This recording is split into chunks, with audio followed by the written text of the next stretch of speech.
Hello guys, welcome back to my YouTube channel. അപ്പോൾ നമുക്ക് ഇന്നത്തെ ഒരു വീഡിയോ എന്താണെന്ന് വെച്ചാൽ പൈനാപ്പിൾ പായസമാണ് ഉണ്ടാക്കാൻ പോകുന്നത്. അപ്പോൾ ഞാനാണെങ്കിൽ ആദ്യമായിട്ടാണ് കേട്ടോ ഇത് ട്രൈ ചെയ്യാൻ പോകുന്നത്. ഇതുവരെയും കഴിച്ചിട്ടില്ല. അപ്പോൾ നമ്മൾ തന്നെ സ്വന്തമായിട്ട് ഉണ്ടാക്കിയിട്ട് എങ്ങനെ ഉണ്ടെന്ന് ജസ്റ്റ് ഒന്ന് നോക്കാമെന്ന് വിചാരിച്ചു കേട്ടോ. അപ്പോൾ യൂട്യൂബ് റെസിപ്പി തന്നെയാണ് കേട്ടോ. നമുക്കിങ്ങനെ പ്രത്യേകിച്ചിട്ട് എങ്ങനെ ഇത് ഉണ്ടാക്കാനൊന്നും അറിയില്ല. അതുകൊണ്ട് യൂട്യൂബിൽ കണ്ടൊരു വീഡിയോ വെച്ചിട്ട് ഇപ്പോൾ പൈനാപ്പിൾ കിട്ടിയപ്പോൾ ജസ്റ്റ് ഒന്ന് സെർച്ച് ചെയ്ത് നോക്കിയേ. അപ്പോൾ നല്ലൊരു റെസിപ്പി കണ്ട് അങ്ങനെ അത് ചെയ്യാമെന്ന് വിചാരിച്ചിട്ടുണ്ടായിരുന്നു കേട്ടോ. അങ്ങനെ ഇതാ ഈ പൈനാപ്പിൾ ആണെങ്കിൽ ക്ലീൻ ചെയ്യുന്നതാണ് വലിയൊരു ടാസ്ക്. അങ്ങനെ അത് കുറേ സമയം എടുത്തു കേട്ടോ. അതിൻ്റെ സ്കിന്നൊക്കെ ഇങ്ങനെ പുറത്തത്തെ ഇതൊക്കെ കളഞ്ഞിട്ട് പിന്നെ അതൊന്ന് കട്ട് ചെയ്തൊക്കെ എടുക്കാൻ വേണ്ടിയിട്ട് കുറേ സമയം എടുക്കുന്നുണ്ടായിരുന്നു. പക്ഷെ എന്നാലും കുഴപ്പമില്ല. ഫൈനലി നമുക്കിതെന്താ ക്ലീനാക്കി കിട്ടിയിട്ടുണ്ട് കേട്ടോ. അപ്പോൾ ചെറിയ ചെറിയ പീസായിട്ട് നമ്മൾ ജസ്റ്റ് ഒന്ന് അതിനെ അരിഞ്ഞെടുക്കണം. പിന്നെ ഞാൻ ജസ്റ്റ് ഒന്ന് ടേസ്റ്റ് ചെയ്ത് നോക്കിയിട്ടാണ് ഇത് എങ്ങനെയുണ്ടെന്ന്. അപ്പോൾ നല്ല മധുരം ഉണ്ടായിരുന്നു. അങ്ങനെ ഉദ്ദേശിച്ചത്ര പുളിയോ അങ്ങനെയൊന്നും ഉണ്ടായിരുന്നില്ല. അപ്പോൾ നല്ല മധുരമുള്ളത് കൊണ്ട് ഇപ്പോൾ നമുക്ക് പായസത്തിന് സൂപ്പറായിരിക്കും എന്നാണ് വിശ്വസിക്കുന്നത്. അങ്ങനെ പിന്നെ കുറച്ച് മറ്റേ സാബു ഇല്ലേ, അത് വെള്ളത്തിലിട്ട് വെച്ചിട്ടുണ്ടായിരുന്നു. ഓൾറെഡി ഞാൻ ഒരു അരമണിക്കൂർ മുന്നേ തന്നെ വെച്ചിട്ടുണ്ടായിരുന്നു കേട്ടോ.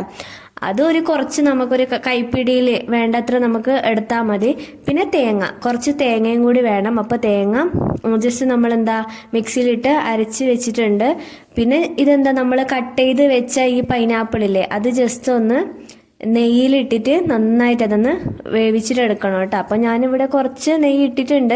എന്നിട്ട് ഒരു പാനിലേക്ക് നമ്മൾ ചെറുതായിട്ട് കട്ട് ചെയ്ത് വെച്ച പൈനാപ്പിളും കൂടി ഇട്ട് കൊടുക്കുന്നുണ്ട് കേട്ടോ. എന്നിട്ട് നന്നായിട്ട് അതങ്ങ് വേവിച്ചിട്ടെടുക്കുന്നുണ്ട്.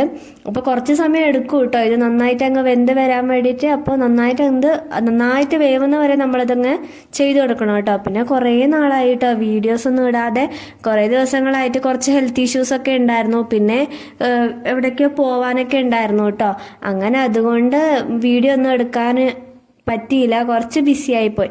അങ്ങനെ പിന്നെ ഇതാണെങ്കിൽ നമ്മൾ 2-3 ആഴ്ച മുന്നേ എടുത്ത് വെച്ച വീഡിയോ ആയിരുന്നു കേട്ടോ. എഡിറ്റ് ചെയ്യാൻ പിന്നെ കുറച്ച് മടിയും ഉണ്ടായിരുന്നു കേട്ടോ എഡിറ്റ് ചെയ്തിടാൻ വേണ്ടിയിട്ട്. അപ്പോൾ ഇന്ന് കുറച്ച് സമയം കിട്ടുന്നത് കൊണ്ട് അത് ഞാൻ ജസ്റ്റ് ഒന്ന് എഡിറ്റ് ചെയ്ത് ഇട്ടുന്നേ ഉള്ളൂ കേട്ടോ.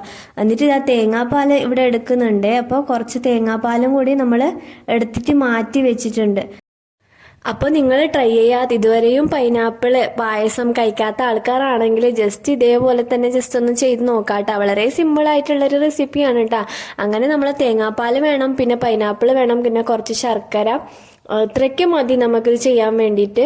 അപ്പോൾ ഞാനാണെങ്കിൽ എന്താ ഒരു 2 കഷ്ണം ശർക്കര ഇവിടെ എടുത്തിട്ടുണ്ട്. അത് ജസ്റ്റ് നമ്മൾ വെള്ളത്തിൽ കുറച്ച് വെള്ളം ഇട്ടിട്ട് ഉരുക്കി എടുക്കണം. എന്നിട്ട് നന്നായിട്ട് വെള്ളമാക്കിയിട്ട് എടുക്കണം. എന്നിട്ട് ഈ വേവിച്ച് വെച്ച പൈനാപ്പിൾ ഈ പാത്രത്തിലോട്ട് ഞാൻ ഇട്ട് കൊടുക്കുന്നുണ്ട് കേട്ടോ. എന്നിട്ട് നന്നായിട്ട് മിക്സ് ചെയ്ത് കൊടുക്കണേ. നന്നായിട്ട് തിള വരുന്നത് വരെ നമ്മളതൊന്ന് ജസ്റ്റ് ഒന്ന് മിക്സ് ചെയ്ത് കൊടുക്കണം. എന്നിട്ട് ജസ്റ്റ് ഒന്ന് തിള വരെ നമുക്കതൊന്ന് വേവിച്ചിട്ടെടുക്കാനുണ്ട് കേട്ടോ. അപ്പോൾ ആ സമയം ആവുമ്പോൾ നമ്മളുടെ ശർക്കരയും പിന്നെന്താ ആ പൈനാപ്പിളും ജസ്റ്റ് ഒന്ന് നല്ല രീതിയിൽ അതൊന്ന് സെറ്റായിട്ട് വരും. അത് കഴിഞ്ഞ് കുറച്ച് സമയം കഴിയുമ്പോൾ നമുക്ക് ഈ സാഗവും കൂടി നമ്മൾ ഇട്ട് കൊടുക്കുക. എന്നിട്ട് തിളപ്പിച്ചിട്ടെടുക്കുക. സാഗമാണെങ്കിൽ പെട്ടെന്ന് വെന്ത് കിട്ടും. എന്നിട്ട് നമ്മൾ നേരത്തെ എടുത്ത് മാറ്റി വെച്ച തേങ്ങാപ്പാൽ ഇതും കൂടി ഇട്ടിട്ട് നന്നായിട്ട് മിക്സ് ചെയ്ത് കൊടുത്താൽ ഏകദേശം നമ്മുടെ പായസം ഇവിടെ റെഡി ആയിട്ട് വന്നു. പിന്നെ ഒരു തിളമൊക്കെ വരുന്ന സമയത്ത് നമുക്കതൊന്ന് ജസ്റ്റ് സ്റ്റവ് ഒന്ന് ഓഫ് ചെയ്ത് കൊടുക്കാം.